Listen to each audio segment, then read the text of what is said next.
रविवार होगा और समय प्रातः 11 बजे का होगा, तो आपको भी सुविधा रहेगी और मुझे भी ये संतोष होगा कि मैं मेरे मन की बात आपके मन तक पहुंचाने में सफल हुआ हूं। आज जो विजयादशमी का पर्व मनाते हैं, ये विजयादशमी का पर्व बुराइयों पर अच्छाइयों का विजय का पर्व है। लेकिन एक श्रीमान गणेश वेंकरादरी मुंबई के सज्जन, उन्होंने भी एक मेल भेजा। उन्होंने कहा कि विजयादशमी में हम अपने भीतर की 10 बुराइयों को खत्म करने का संकल्प करें। मैं उनके इस सुझाव के लिए उनका आभार व्यक्त करता हूँ। हर कोई जरूर सोचता होगा अपने अपने भीतर की जितनी ज़्यादा बुराइयों पर को पराजय करके विजय प्राप्त करें। लेकिन राष्ट्र के रूप में मुझे लगता है कि आओ विजयादशमी के पावन पर्व पर हम सब गंदगी से मुक्ति का संकल्प करें और गंदगी को खत्म कर करके विजय प्राप्त करना विजयादशमी के पर्व पर ये संकल्प कर सकते हैं। कल 2 अक्टूबर महात्मा गांधी की जन्म जयंती पर स्वच्छ भारत का एक अभियान 125 करोड़ देशवासियों ने आरंभ किया है। मुझे विश्वास है कि आप सब इसको आगे बढ़ाएंगे।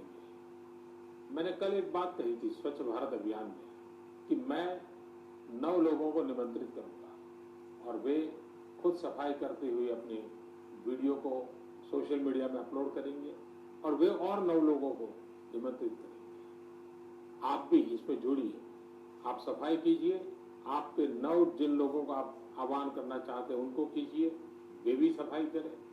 आपके साथी मित्रों को कहिए, बहुत ऊपर जाने की जरूरत नहीं है।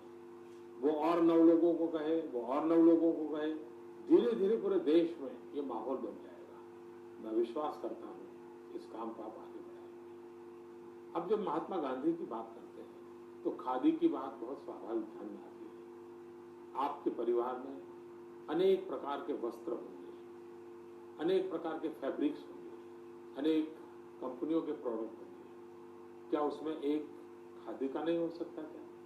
मैं आपको खादीधारी बनने के लिए नहीं कह रहा हूं, आप पूर्ण खादीधारी होने का व्रत करें ये भी नहीं कह रहा हूं। मैं सिर्फ इतना कहता हूं कि कम से कम एक चीज, भले हैंकरचीफ हो, भले घर में नहाने का तौलिया हो, भले हो सकता है बेडशीट हो, तकिए का कवर हो, पर्दा हो, कुछ तो भी हो।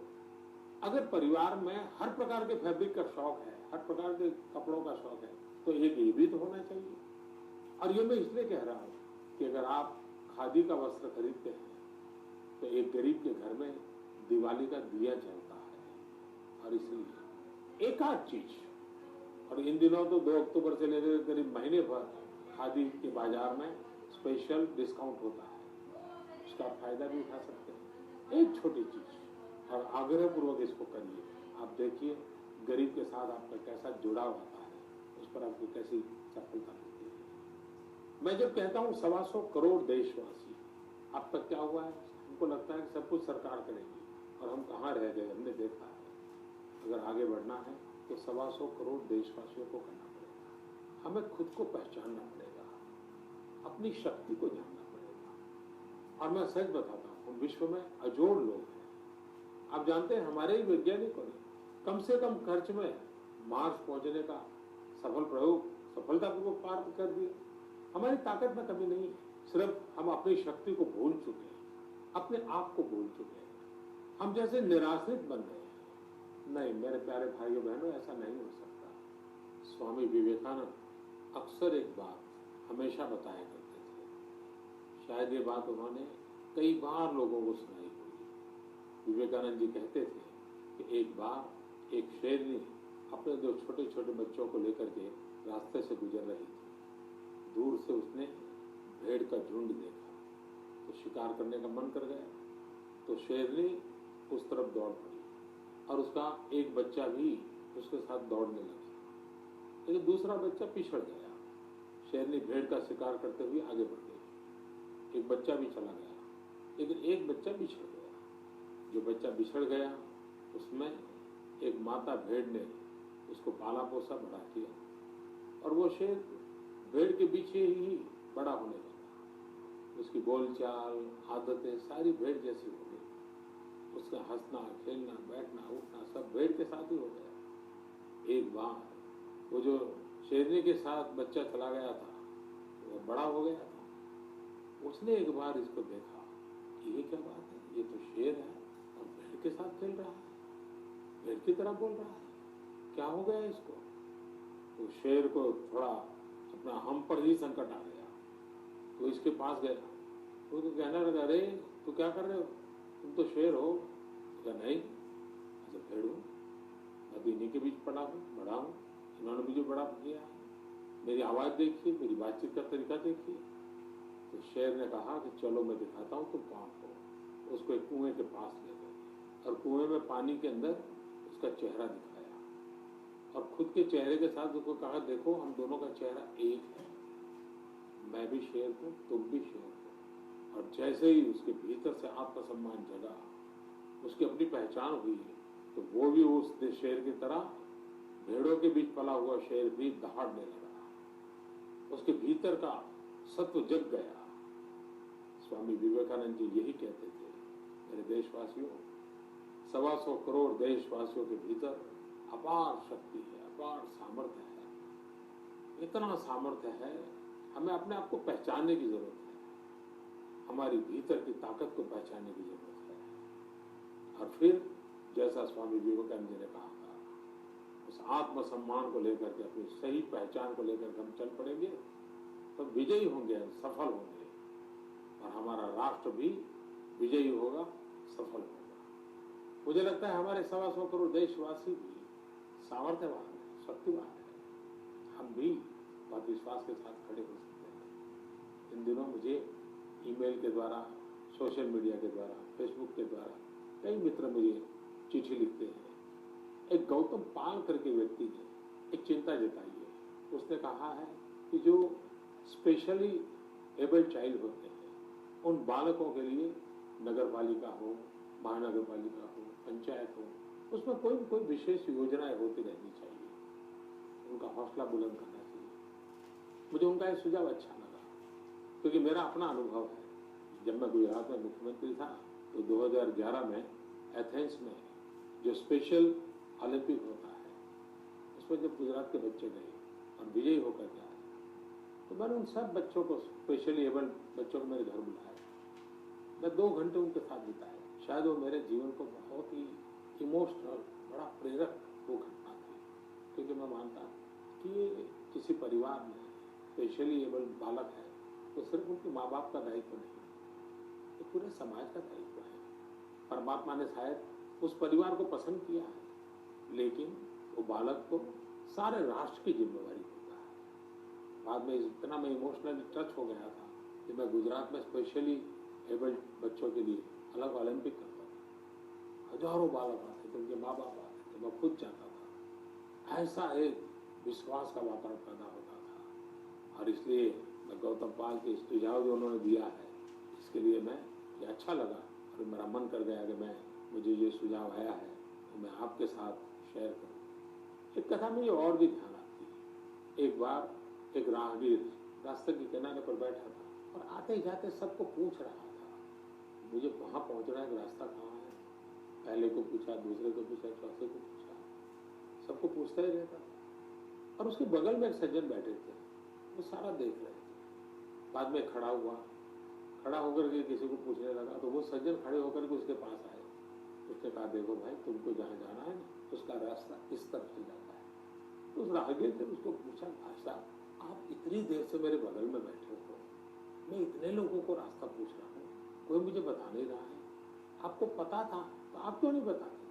बोले, मुझे भरोसा नहीं था कि तुम सचमुच में चल करके जाना चाहते हो या नहीं चाहते हो, या ऐसे ही जानकारी के लिए पूछते रहते हो। लेकिन जब तुम खड़े हो गए तो मेरा मन कर गया, हाँ अब तो इस आदमी को जाना है, पक्का लगता है।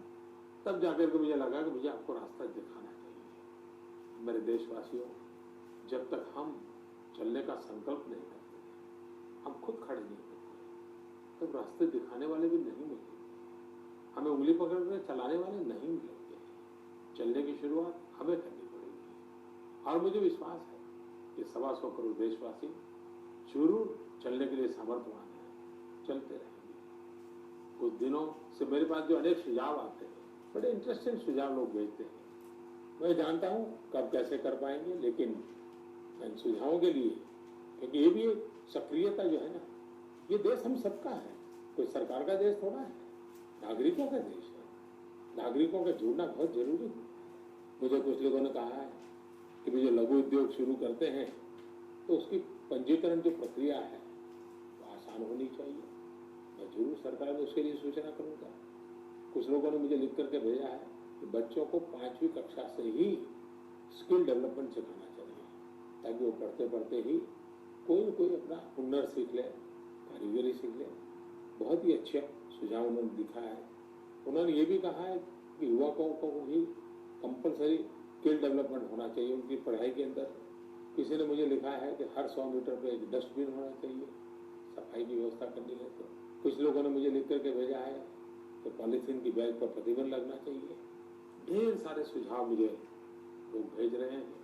मैं आगे से भी आपको कहता हूं, अगर आप मुझे कहीं पर भी कोई सत्य घटना भेजेंगे जो सकारात्मक हो, जो मुझे भी प्रेरणा दे, देशवासियों को प्रेरणा दे, अगर ऐसी सत्य घटनाएं सबूत के साथ मुझे भेजोगे तो मैं जरूर जब मन की बात करूंगा और जो चीज मेरे मन को छू गई है तो वो बातें मैं जरूर देशवासियों तक पहुंचाऊंगा।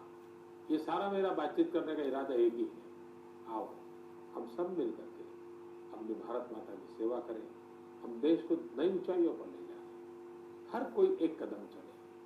अगर आप एक कदम चलते हैं, देश 125 करोड़ कदम आगे चला जाता है। और इसी काम के लिए आज विजयादशमी के पावन पर्व पर अपने भीतर की सभी बुराइयों को परास्त करके विजयी होने के संकल्प के साथ कुछ अच्छा करने का निर्णय करने के साथ हम सब प्रारंभ करें। आज मेरी शुभ शुरुआत है। जैसा जैसा मन में आता जाएगा भविष्य में जरूर आपसे बातें करता रहूंगा।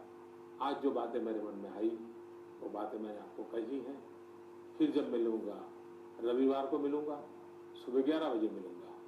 लेकिन मुझे विश्वास है कि हमारी यात्रा बनी रहेगी, आपका प्यार बना रहेगा। आप भी मेरी इस बात सुनने के बाद अगर मुझे कुछ कहना चाहते हैं जरूर मेरे तक पहुंचा दीजिए, मुझे अच्छा लगेगा। मुझे बहुत अच्छा लगा आज आप सबसे बातें करने के लिए। और रेडियो का ऐसा सरल माध्यम है कि मैं दूर दूर तक पहुंच पाऊंगा, गरीब से गरीब घर तक पहुंच जाऊंगा। क्योंकि मेरे देश की ताकत गरीब की झोपड़ी में है, मेरे देश की ताकत गांव में है, मेरे देश की ताकत माताओं बहनों नौजवानों में है, मेरे देश की ताकत किसानों में है। मैं आप ही के भरोसे भारत आगे बढ़ेगा ये विश्वास व्यक्त करता हूँ। आपकी शक्ति में भरोसा है, इसलिए मुझे भारत के भविष्य में भरोसा है। फिर एक बार मैं आप सबको बहुत बहुत धन्यवाद देता हूँ। आपने समय निकाला, फिर एक बार बहुत बहुत धन्यवाद। डेवलपमेंट, मोदी का मेन मैसेज है डेवलपमेंट।